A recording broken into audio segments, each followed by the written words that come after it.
সকালবেলা ঘুম থেকে উঠেই ফোনটা হাতে নিয়ে ভাই কানাডা যাব, কি প্রসেস? ফেসবুকে পোস্ট, আলহামদুলিল্লাহ ভিসা পাইছি। আর ইনবক্সে কেউ একজন লিখেছে, ভাই দেশ ছাড়া রাস্তা বলেন, আর থাকতে পারছি নাই।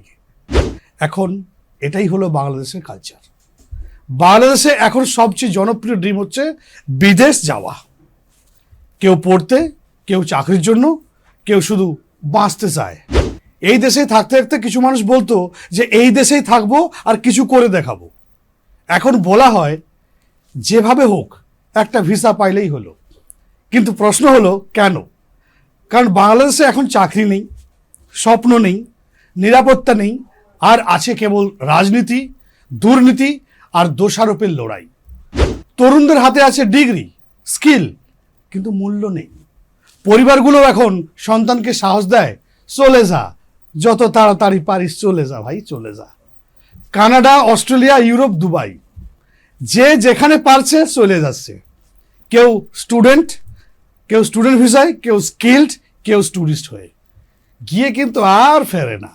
কিন্তু প্রশ্ন হচ্ছে এই চলে যাওয়ার হিড়িকটা কিসের বা কেন? এই দেশে 5-6 বছর পড়াশোনা করেও একটা ভালো চাকরি মেলে না।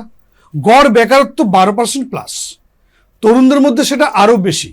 চাকরি থাকলেও মেলে 8-10 হাজার টাকা মাত্র, তাও সপ্তাহে ছুটি নেই, সম্মান নেই। পাশাপাশি আছে রাজনৈতিক অনিশ্চয়তা, দুর্নীতি, নিরাপত্তাহীনতা, আর আছে পরিবার আর সমাজের চাপ।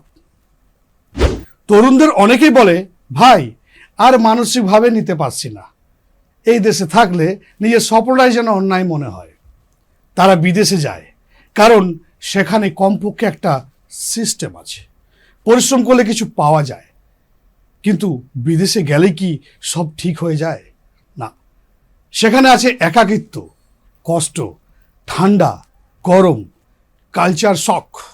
অনেকেই মানিয়ে নিতে পারে না, তবুও তারা ফেরে না, কারণ তারা জানে দেশে ফিরে গেলে আবার সেই পুরনো গ্লানি, অপমান আর তুই কিছু করতে পারলি না শুনতেই হবে।